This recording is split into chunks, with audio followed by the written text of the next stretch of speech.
And it's 3 o'clock. It's not 3 o'clock, it's 4 o'clock.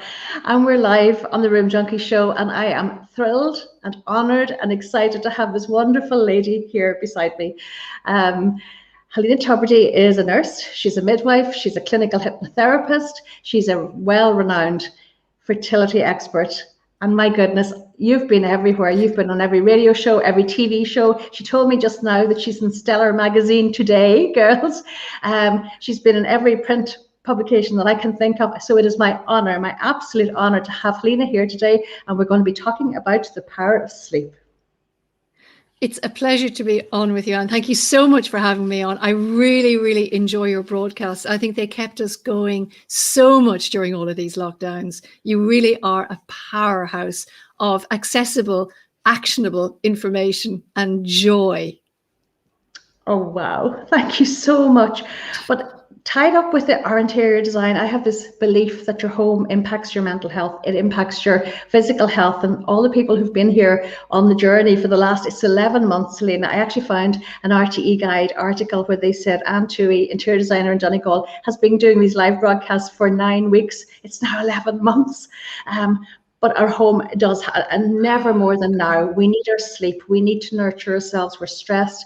So everything that you can teach us and tell us, I know everybody will just absorb like a sponge.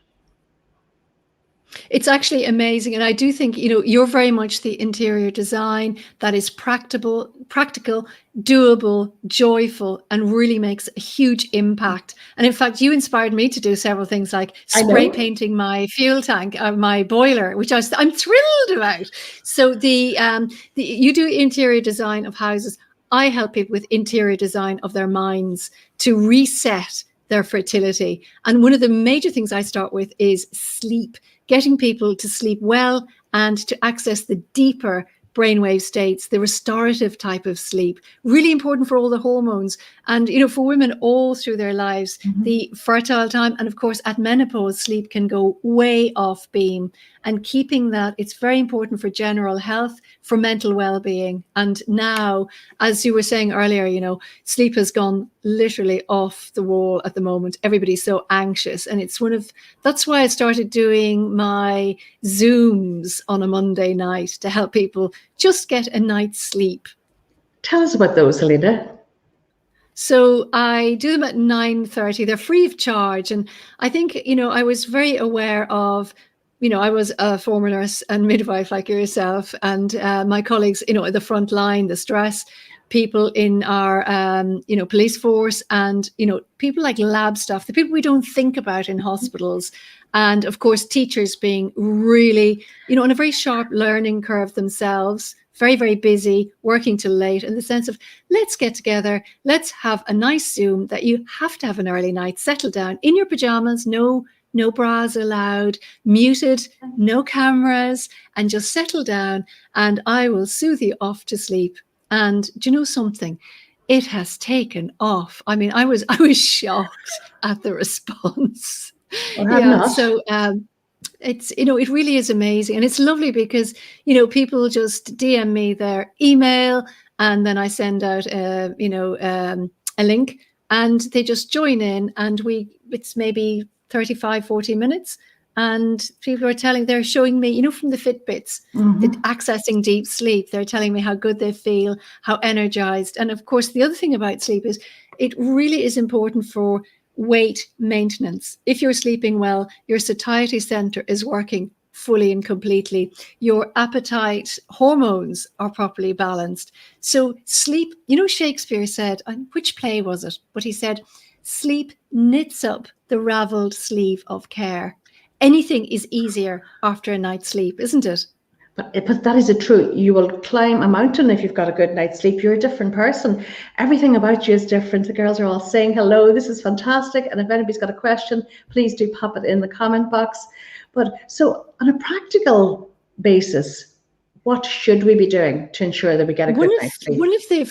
I'm fascinated, as you know, by neuroscience, and everything I do with my fertility clients is predicated on very solid academic peer-reviewed research. That is my non-negotiable. So I love the neuroscience of sleep, and very importantly, the sleep-wake cycle. So when you're waking up, your circadian rhythm, and going to sleep really sets the parameters for your health. It's knocked off, as you know, with shift work and all of that, and more people are working longer. So we all know some of the basic things: a dark room, a cool room, a nice comfy bed, a good pillow, no screen time for a couple of hours perhaps beforehand. But the main thing about the screen time is you don't need fancy glasses. You do need no bright lights between 10 and 5 a.m. If you can do that, you are quids in. The other really major finding from studies with Professor Andrew Huberman at Stanford is that within an hour or so of waking in the morning, if you bring yourself, actually just your eyes mostly, outdoors, even if it's pouring rain, you're getting photons of light from the sun, and they stimulate the neuronal tissue, the neurons that are in your retinas. That's actually brain tissue, direct central nervous system stimulation. You're getting a lovely surge of cortisol, which wakes you up and fires you up for the day. But the really fascinatingly crucial thing here is that you are getting a timer set so that 14 to 16 hours later, you get a surge of the sleep hormone, melatonin, to get you to sleep and to get you into the deep, deep, lovely, state of restorative sleep. So I think that is, if anybody can take anything away from this, even if it's just from a window, but you must have it open. The light is measured in lux, and there is about a 500 drop of luxes when you go behind glass, even your patio door, as you know. So open the door, go out with your cup of tea, and 2 to 10 minutes of just letting light affect your retinas is sufficient. I didn't know that. So if it's as simplistic as this, if you open up your window, which I do every day, I always pull back the curtains. I always open up the window and make my bed. So going outside onto the patio for a couple of minutes.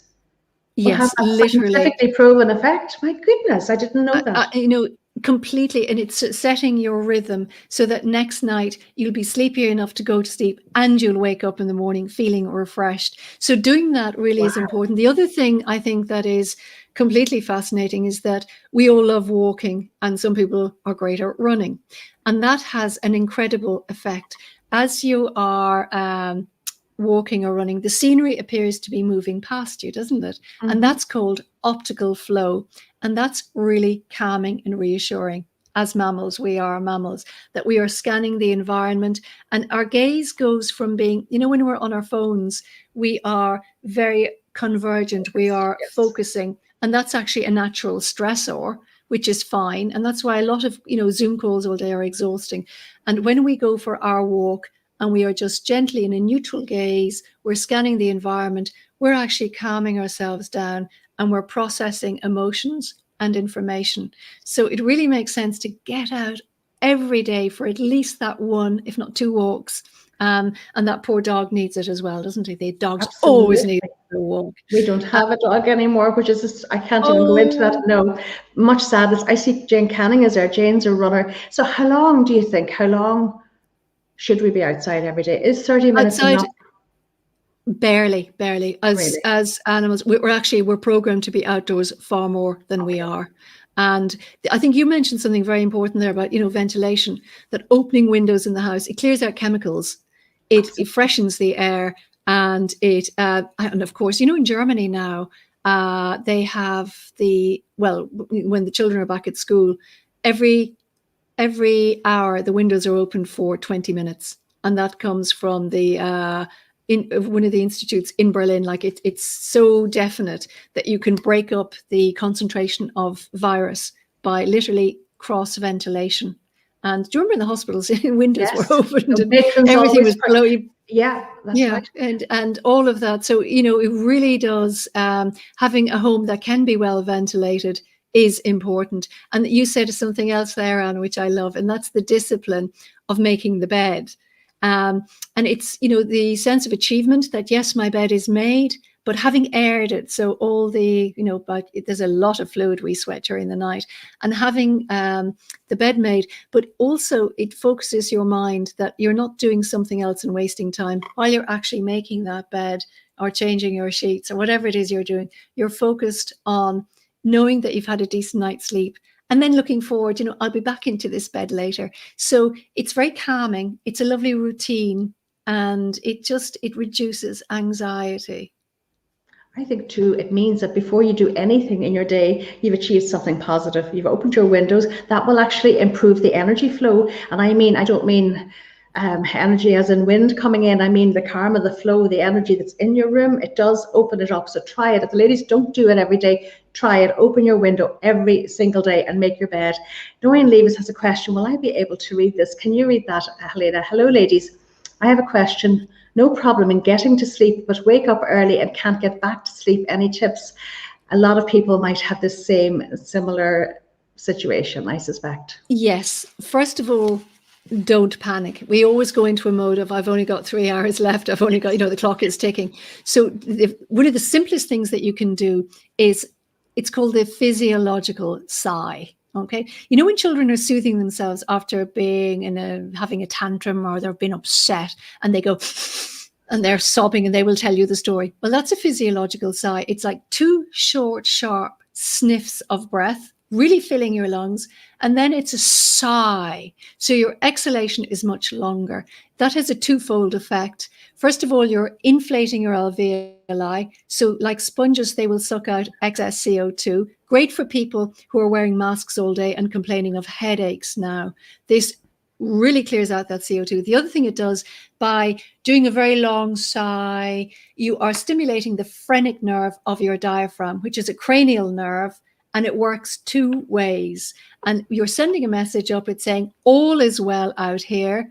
There is nothing strange, weird, or wonderful going on. So you can stop with the anxious thoughts and let me go back to sleep. So a few of those breaths. And the other thing to do in tandem with that is to allow yourself to have a little movie in your mind, a little daydream in your imagination, that you're remembering a piece of a lovely movie, or you're remembering a pleasant incident, or a holiday moment, if you can remember that far back, and you run it in your head really, really, really, really vividly, so you can notice all of the colors and the shapes and the sounds and the sense and the feeling.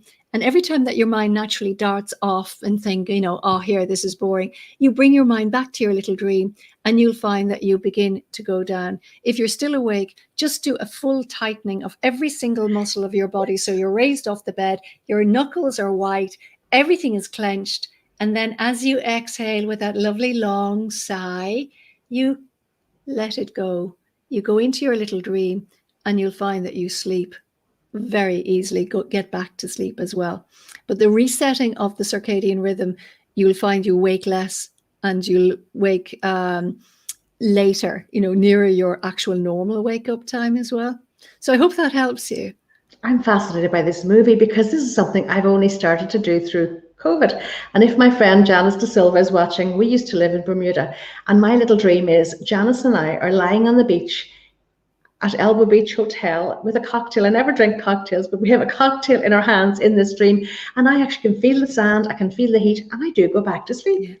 Yeah. It's full sensory experience. And everything we do, a lot of people say, I'm not visual, I can't imagine anything. It's like, well, you wouldn't be able to worry a day in your life if you weren't highly visual. So some people might have a little bit of more the auditory, the sounds.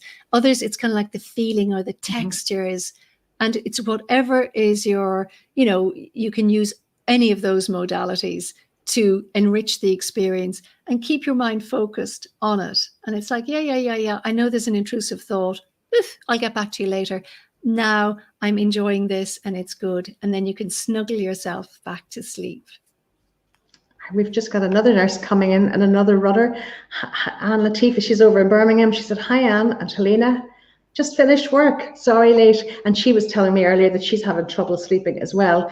But I think if people are being brutally honest, this whole COVID experience has impacted on most people's sleep. I mean, I've even heard of the phenomenon of the COVID dream. What are your thoughts about that, Helena?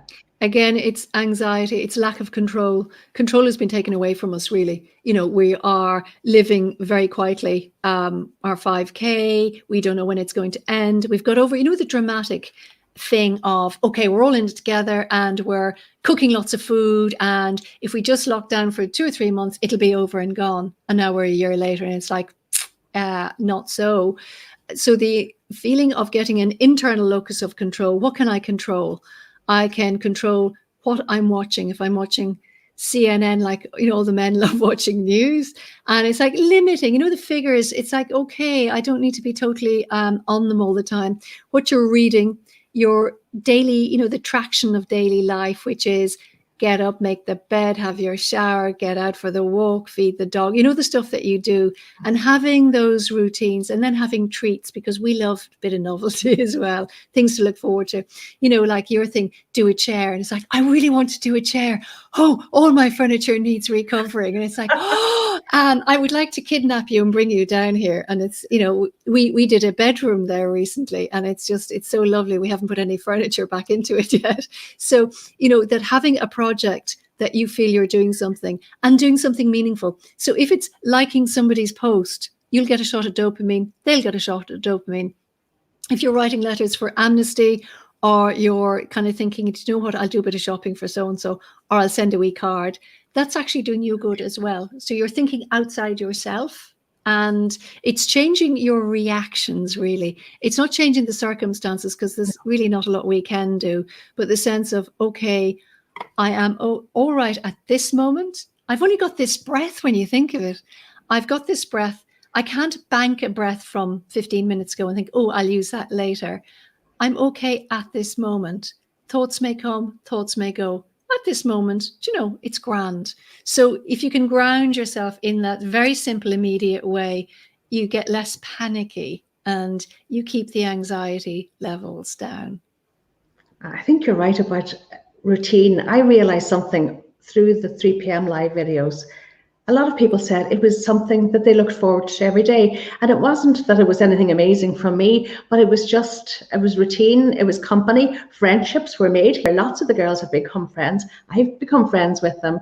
And there's been a huge spin up, but I think it was more distraction for a lot of people. And plus they were learning, as you say, the practical things to do. They were painting furniture, they were painting rooms, they were decluttering, and this all helps your feel-good factor. Another question here, Maura Mackey is saying, hi Anne, sorry I'm late. That is a good question. Mary Meehan is saying, is it good seeing the time during the night on clock radio? Mary's a healthcare worker as well. No. Yeah, healthcare workers.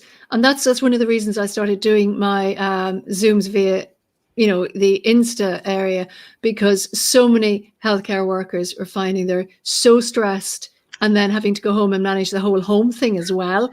And, really working so hard without a decent holiday even to look forward to.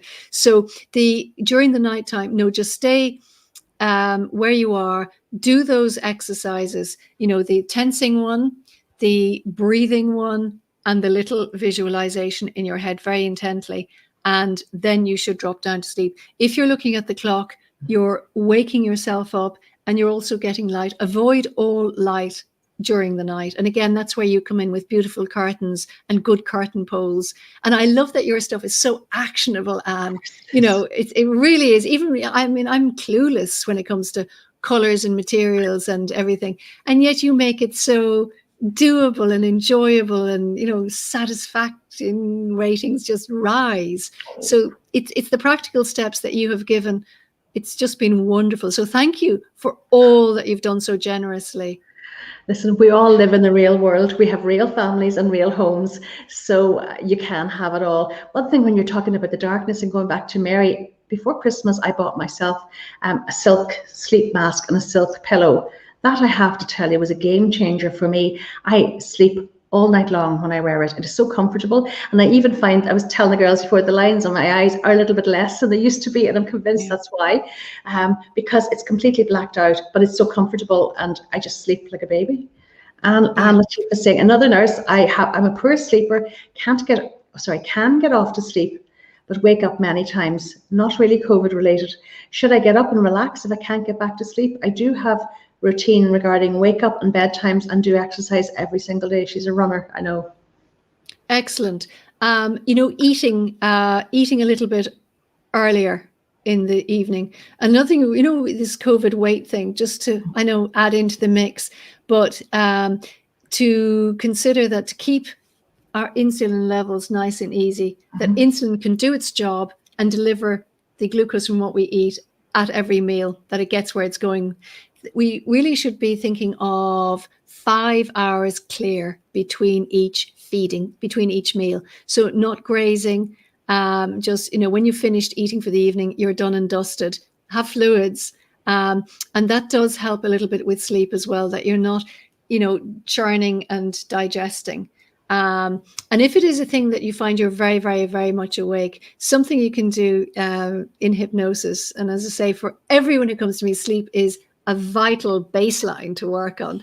So the telling yourself, okay, if I wake up during the night, I have got to get up and go downstairs, go to the kitchen, go outside the back door and stand there for 5 minutes. I can tell you that your system is going to think, in the middle of the night, you want me to get up, cold and dark, and stand outside like a clot?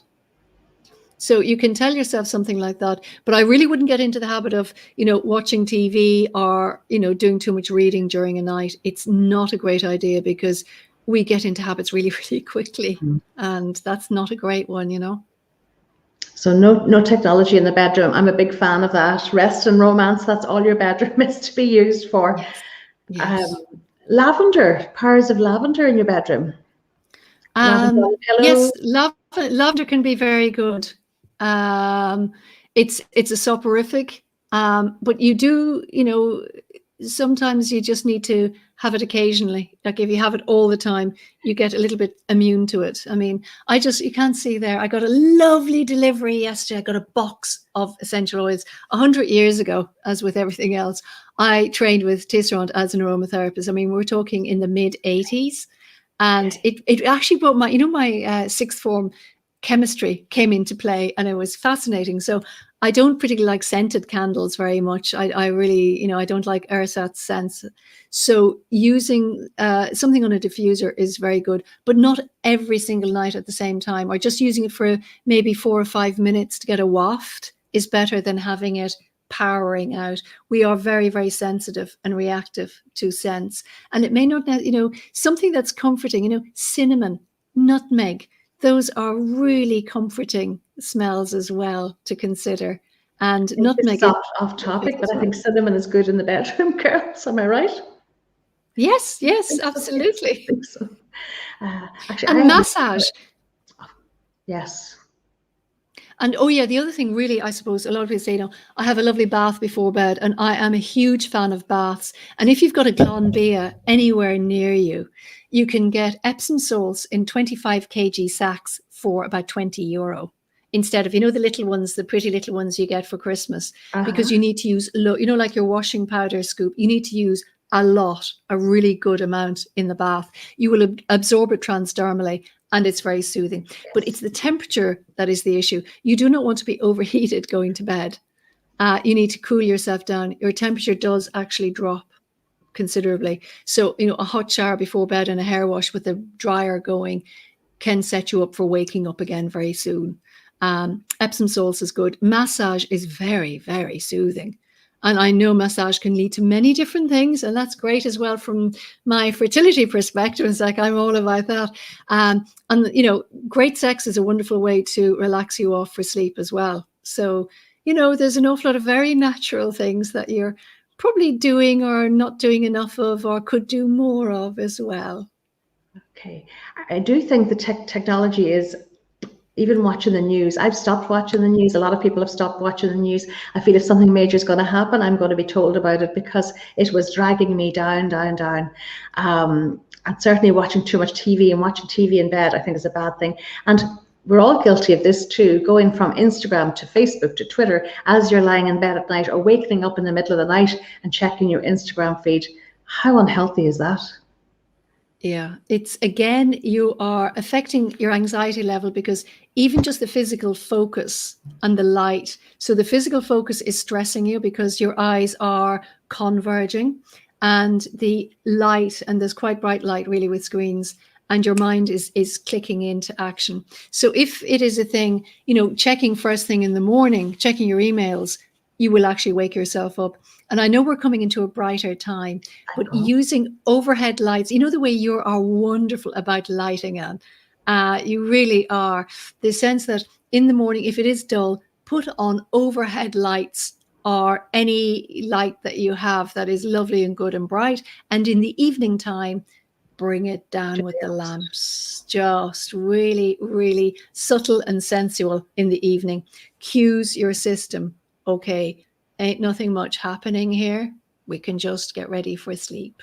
Okay. I actually, speaking about lighting, I have a very exciting guest. We'll have a very exciting guest tomorrow with Orla Carmody, who has sent me through photographs of her home, which is stunning, and I can't wait to share them. But on Thursday, I've got Pamela Cull from Pamela Cull Lighting in Cork, because yes, I am passionate about light and the effect that light, natural light and artificial light, and the layering of light, it's all so, so important. Helena Tubridy, you could stay here all day and we would listen to you all day, because you've got this wonderful, soothing, hypnotic voice. It has been our absolute pleasure. Now, is it fair for me to say, if anybody does have an issue with sleep or with fertility, that they can, in confidence, get in touch with you and talk to you?